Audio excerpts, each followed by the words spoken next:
O bairro Jardim Itatinga, situado na região sudoeste de Campinas, São Paulo, é considerado uma das maiores áreas de entretenimento adulto da América Latina e o único bairro planejado para o entretenimento adulto no país. O funcionamento da localidade, a história e estrutura do bairro revelam muitas coisas sobre o Brasil, a sociedade brasileira e o comércio de corpos em nosso país. Embarque conosco na história por dentro do Jardim Itatinga, o maior bairro planejado para entretenimento adulto da América Latina. Pessoal, nós moramos numa região do interior de São Paulo, que por segurança não podemos dizer o nome aqui para vocês, mas que fica muito próximo do local chamado Jardim Itatinga, que é o assunto do nosso vídeo de hoje. E muitos jovens daqui da região tiveram a sua primeira experiência libidinosa nos limites dessa localidade, desse logradouro campineiro.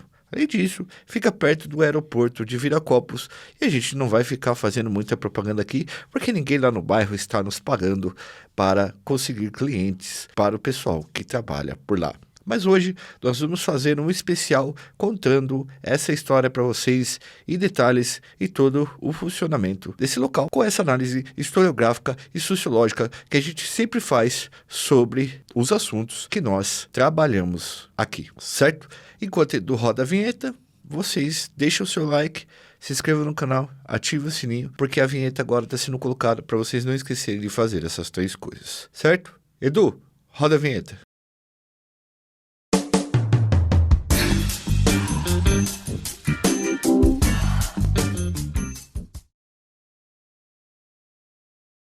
A Insider está em clima de aniversário, isso significa até 30% de desconto somando o cupom Iconografia com as promoções do site. Tem peça entrando em promoção nova todo dia, então não dá para marcar bobeira. Até t-shirt, cuecas comfort, linha feminina, tudo que a galera ama com preço que não volta. Clica no link aqui na descrição que o cupom Iconografia já entra direto no carrinho. São 15% garantidos com o cupom, mais a soma dos descontos já ativos no site. As roupas da Insider são tecnológicas, desamassam no corpo, duram muito mais e não pegam cheiro. É o tipo de compra inteligente que se paga sozinho com o uso. Se você estava esperando o sinal para comprar, aqui está ele. Vai logo antes que acabe. Galera, é um prazer estar aqui com vocês para bater um papo novamente sobre esse assunto que nós vamos falar. Vamos tentar falar aqui tudo sem preconceito, tá? Com esse bairro e também sem preconceito com as profissionais que trabalham por lá, tá bom? Então respeitem as meninas e os meninos que trabalham naquela localidade. Inclusive, vamos usar aqui como referência teórica duas cientistas, a Aline Tavares e a Letícia Patriarca. A Letícia, inclusive, estudou comigo lá na Unicamp na época e ela fez uma baita de uma pesquisa de fôlego sobre esse assunto.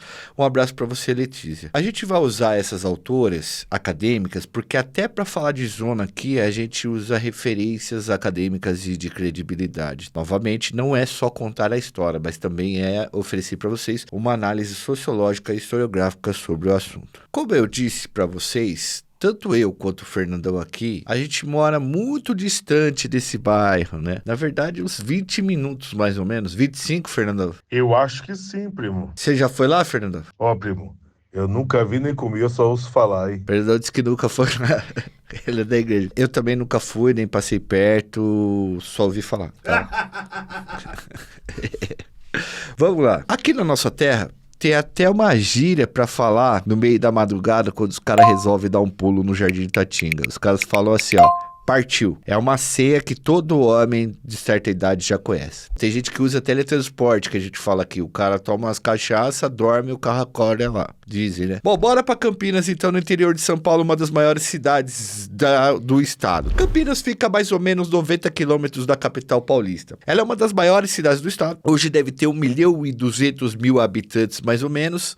Ela é gigantesca. Campinas é conhecida por ter um aeroporto grande também, chamado Viracopos. Um dos maiores aeroportos internacionais do mundo, inclusive. Ela também é conhecida por ser terra de Carlos Gomes, um dos músicos mais conhecidos da história. Aí tem Regina Duarte, Cláudia Raia, tem uma pá de gente. Mas outras coisas que fazem Campinas um local bastante conhecido é a presença do Jardim Itatinga. E vocês verão que esse bairro é um projeto histórico que envolve segregação, dinheiro, poder e muitos atos libidinosos. É o seguinte, pessoal, durante os anos de 1960, Campinas começou começou a se destacar como uma grande cidade do estado de São Paulo. De 1940 a 1960, a população da cidade passou de 100 mil habitantes para aproximadamente 400 mil. Ou seja, cresceu exponencialmente. O município explodiu de gente. Campinas, em determinada época no século XIX, ela disputava com São Paulo quem seria a capital. Depois Campinas dá uma atrasada e depois volta a crescer bastante como São Paulo. Bom, essa explosão demográfica de 100 mil para 400 mil e a urbanização decorrente dessa explosão demográfica vai explicar bastante o fenômeno que levou à construção do Jardim Itatinga. Agora, vamos lá. Para embarcar nesse episódio, vamos usar a dissertação de mestrado da Aline Godoy Tavares, tá? Feita pela Unicamp em 2014. O trabalho dela chama A Organização da Zona, Notas Etnográficas sobre Relações de Poder na Zona do Jardim Itatinga em Campinas. Então, a Aline fez um trabalho antropológico de pesquisa de campo para descrever como que ocorre as coisas ali no Jardim Itatinga. Segundo a Aline, em suas pesquisas, muito bem feitas, diga-se de passagem, parabéns, Aline. Os governantes de Campinas nos anos 60, principalmente o cara chamado Orestes Quercia, que depois virou governador do estado, inclusive, tinha uma preocupação com a regularização e organização da cidade, que se urbanizou desorganizadamente nos anos 60. Há uma área em Campinas que abrigava boa parte do entretenimento adulto, né? Das meninas do job, das minas do job. E não só das minas do job, mas de malandros, desempregados na cidade e tal. Era a região do Jardim Taquaral. Hoje é uma das áreas mais nobres da cidade. Hoje o Jardim Taquaral, né? Ele conta com uma lagoa e um parque enorme, ao estilo do Ibirapuera, em São Paulo. É grande mesmo, é um ponto turístico. Geralmente, quando eu vou lá correr, eu vejo várias pessoas que conhecem o nosso trabalho lá. E um abraço pra todo mundo que corre lá no Jardim Taquaral, beleza? Ali é um lugar muito da hora, tá ligado? As casas que tem na região ali, pessoal, são bem caras também. E quem mora por ali geralmente tem um alto poder aquisitivo. Mas nem sempre foi dessa forma. Aquele lugar no final dos anos 60 era um antro da boca do lixo mesmo. Tudo quanto era cidadão que o poder público achava que não valia nada, estava naquele lugar. Veja, que o poder público achava que não valia nada. O poder público estava considerando que existiam cidadãos de segunda classe.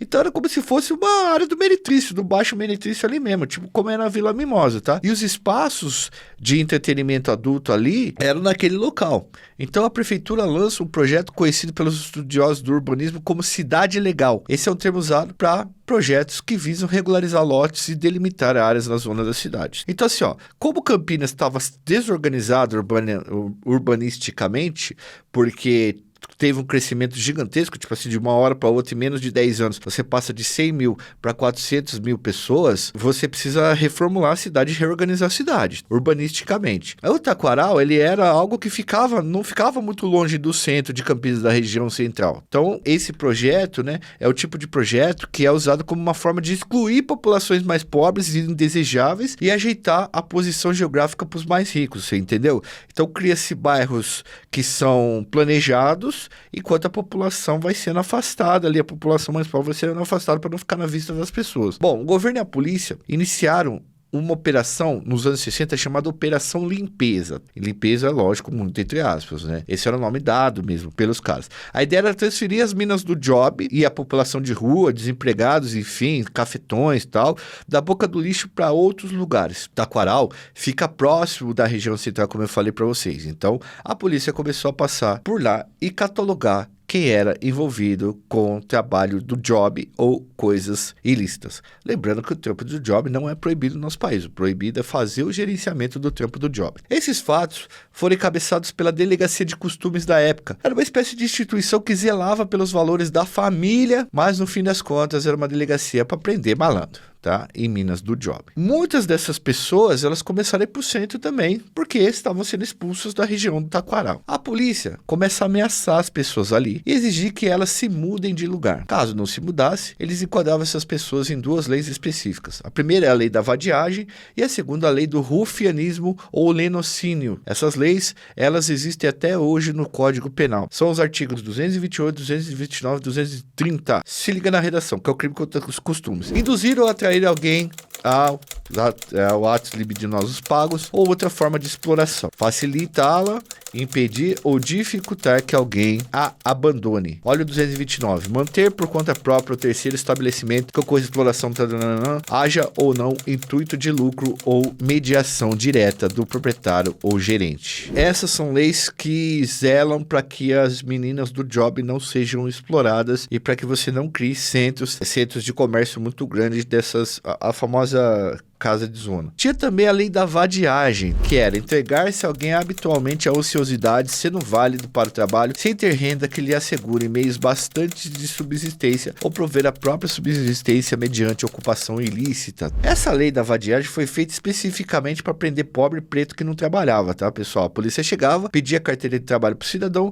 e se ele não tivesse a carteira de trabalho, metia o cara na cela, que é basicamente o que aconteceu. Quando os caras trouxeram os imigrantes aqui para substituir a mão de obra escravizada e não dar tempo pros negros, o cara que não trabalhava, ele era levado preso. Então ele tava no bar, o cara falava, carteira de trabalho, ou você tem que, na época não tinha carteira de trabalho, né, no começo do século XX, mas você tinha que ter uma carta do seu patrão explicando que você trabalhava, que você tinha emprego, senão você podia ser levado e ficar uns 3, 4 dias na cadeia e você era fichado e não arrumava emprego, né? Olha a solução. Bom, com toda essa pressão, rapidamente muita gente topou sair fora daquela região. Muita gente foi expulsa, mas muita gente falou, então vou sair fora para não ter problema. O governo de Campinas, então, resolveu alocá-los na região sudoeste da cidade e o local bastante afastado, margeando a rodovia Santos Dumont e Bandeirantes, que eram rodovias que na época estavam crescendo ainda e muitas partes delas ainda estavam sendo constituídas. Na verdade, ficava na puta que pariu, se vocês forem colocar aí o nome que é dado para um lugar longe. Porém, ficava 5 minutos de um aeroporto que estava sendo construído ali, que era o Viracopos. A região abrigava antes uma antiga fazenda de café chamada Pedra Branca, que é Itatinga, em Tupi-Guarani. O fato de ficar perto do Viracopos aumentou o interesse pelo turismo de atos libidinosos vindo de fora do estado e até de fora do país. Então, no início dos anos 70, já havia mais de 50 casas de atos libidinosos do job ali no bairro. Chegava gente de todo lugar do país para trabalhar por lá. A Aline Tavares, autora do texto que a gente está dizendo para vocês aí, que a gente está usando, diz que a geografia dividiu a cidade em zonas. Em Campinas, criou a zona para atos libidinosos pagos. Um cara que geralmente se dizia pai de família, tinha que sair do centro e andar vários quilômetros pela rodovia para usufruir dessas facilidades pagas, evitando inclusive que sua família tivesse contato com o que ele estava fazendo. Essa identificação de zona para o trabalho do job, tá, acabou virando um substantivo próprio para falar sobre a localização. Então hoje se fala zona, nem precisa colocar adjetivo. Zona já quer dizer o local que tem atos libidinosos pagos, tá? Então a partir de agora, com a licença da nossa pesquisadora, a doutora Aline, vamos chamar o Jardim Itatinga de zona. Muitos pais saíam de vários lugares de São Paulo para levar o filho para ter a primeira experiência na zona, tá? Vocês sabem do que eu estou falando. Agora que falamos da história, vamos falar do funcionamento da zona. Seguinte, nós crescemos aqui ouvindo histórias sobre o Jardim Itatinga. Por mais que nenhum de nós aqui tenha sequer pisado no Jardim Itatinga, eu e o Fernando pelo menos nunca fomos lá, a gente nunca apareceu por lá. Se alguém viu a gente era mentira ou inteligência artificial, ok? Enfim, geralmente as pessoas adentram no Jardim Itatinga de carro e ficam zanzando pelas ruas vendo mulheres nas calçadas. Geralmente elas estão seminuas. Existem basicamente 4 tipos de estabelecimentos no Jardim Itatinga: casa, boate, bar e casa de família. Vamos destrinchar cada uma delas. O bar, por exemplo, é o local onde os homens vão para jogar bilhar e tomar cerveja e ficar vendo o movimento da rua. Às vezes, usam o local para combinar algum programa. As casas são casas mesmo, tá? Geralmente coletivas, onde profissionais dos atos libidinosos, as minas do job, moram. Geralmente, essas casas têm um bar pequeno na frente, onde são consumidas bebidas a preços bastante elevados. Quando se fecha um programa, a moça aluga um quarto da dona da casa ou do dono da casa, que garante o lucro para eles. Agora, as boates já são um outro esquema. Elas são um pouco mais luxuosas, têm luzes, polidenses, bebidas são mais caras e geralmente as mulheres cobram mais caro também pelo serviço. Tem também as casas de famílias. Não há só profissionais dos atos libidinosos pagos ali, ou que vivem disso lá no bairro. Tem também muitas famílias comuns que vivem lá. Só que geralmente eles colocam uma placa na frente da casa escrito: aqui é casa de família. Aí nenhum louco lá vai encher o saco. Inclusive, as placas foram colocadas nessas casas porque no meio da madrugada, no meio do dia, aparecia um fulano lá, um cidadão, e enchia o saco das meninas lá, da família que morava naquele espaço. Bom, nas boates as coisas são mais caras e as profissionais ganham uma comissão na venda de bebidas e recebem integralmente o programa que fazem, tá? Para não haver gerenciamento ou exploração. Na zona, uma lata de cerveja, que em outro lugar seria R$4, ali pode sair por R$20 ou R$30. É caríssimo. Quantas vezes eu vi cara que eu conheço ligar pra família porque deixou a comanda de bebidas na mão das meninas e elas marcaram 5 ou 6 drinks e a conta ficou quase R$1.000. Eu já conheci cara que confiscaram o carro dele lá e o pai teve que ir buscar no meio da madrugada o carango, tá, mano? Isso se chama golpe da comando. Não é necessariamente um golpe, mas é um golpe, porque o cara fica moscando e as meninas vão marcando drink ali porque elas ganham comissão no barato, né? Você que tá moscando ali. Mas além desses lugares que nós falamos, há também as calçadas. Aí o fluxo é mais vulnerabilidade mesmo. Muitos profissionais acabam fazendo os programas na rua mesmo. Uma boa parte são trans e travestis que ocupam uma rua específica lá, bem no final do bairro, quase onde já não tem mais asfalto. Dizem que é a famosa rua de terra. Ali é mesmo uma parte bastante vulnerável do local. Tem outras histórias muito loucas lá no Jardim Itatinga, como por exemplo, se os caras se recusarem a pagar um programa ou a conta, o cara não sai de lá. Não tem conversa, pessoal. Você pode chamar a polícia, pode chamar o papo governador do estado, o Thor, o Vanderlei Luxemburgo, o pai do Neymar, você não sai de lá. Tem isso também, o cara chega lá, ele não conhece o sistema da zona e ele acha que ele tá pagando lata de cerveja, achando que a lata de cerveja é 4 conto, mas na verdade é R$40. Aí quando o cara vê, ele se surpreende, enfim. Nos últimos anos, empresários têm comprado casas por lá e também há indícios de que organizações criminosas também estejam atuando para manter a segurança no local. O fato é que o Jardim Itatinga funciona dia, noite, madrugada, feriado, final de semana, segunda-feira, terça-feira, quarta-feira, o dia que a terra parou, todos os dias. Qualquer dia, qualquer horário, vai ter gente lá se você quiser comprar o serviço. Inclusive, um dos melhores frangos fritos da região fica localizado lá no lugar. Veja bem, eu não estou falando de frango assado, eu estou falando de frango frito. Eu, como nunca fui lá e nunca comi, não sei. Mas enfim, muita gente comeu e diz que o frango é muito bom. Inclusive, nós fizemos uma experiência aqui, Fernando, neste momento, que é o seguinte: nós compramos uma inteligência artificial para fazer algumas simulações. E nós vamos fazer uma simulação, eu e o Fernandão comendo frango frito lá no Jardim Itatinga. Veja, o que vocês verão agora são simulações feitas por inteligência artificial.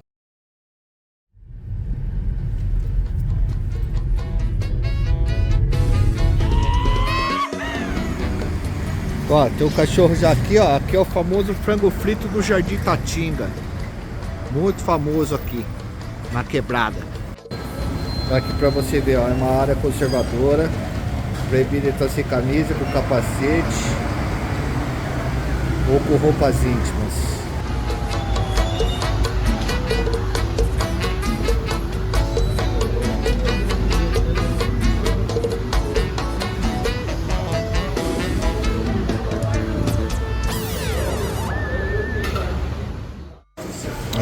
O Fernandão tá aqui, ó.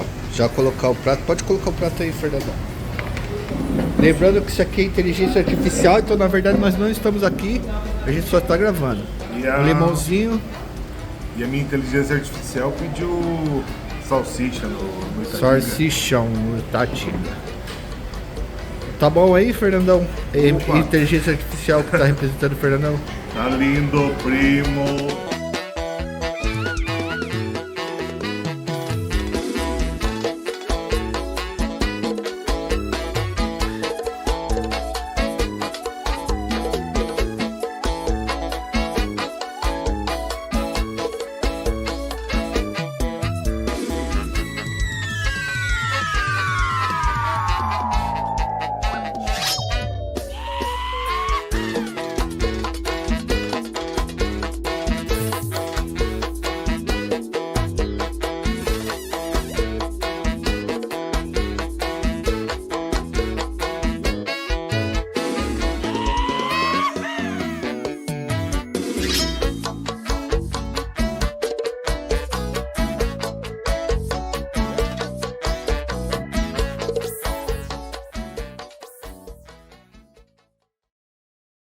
Agora de volta aqui, pessoal. Nossa, deu até para sentir o gosto do frango, Fernandão. Que boa essa inteligência artificial que você arrumou pra gente. Eu adorei mesmo ela. O Fernandão adorou. Agora, vamos falar como se eu e o Fernandão tivéssemos no Jardim Itatinga. Mas lembrando, nós nunca fomos lá. Bom, seguinte, você irá chegar lá na rodovia Santos Dumont. Dá para chegar por dentro de outros bairros também, mas o caminho é mais tortuoso. Lá você circula de carro.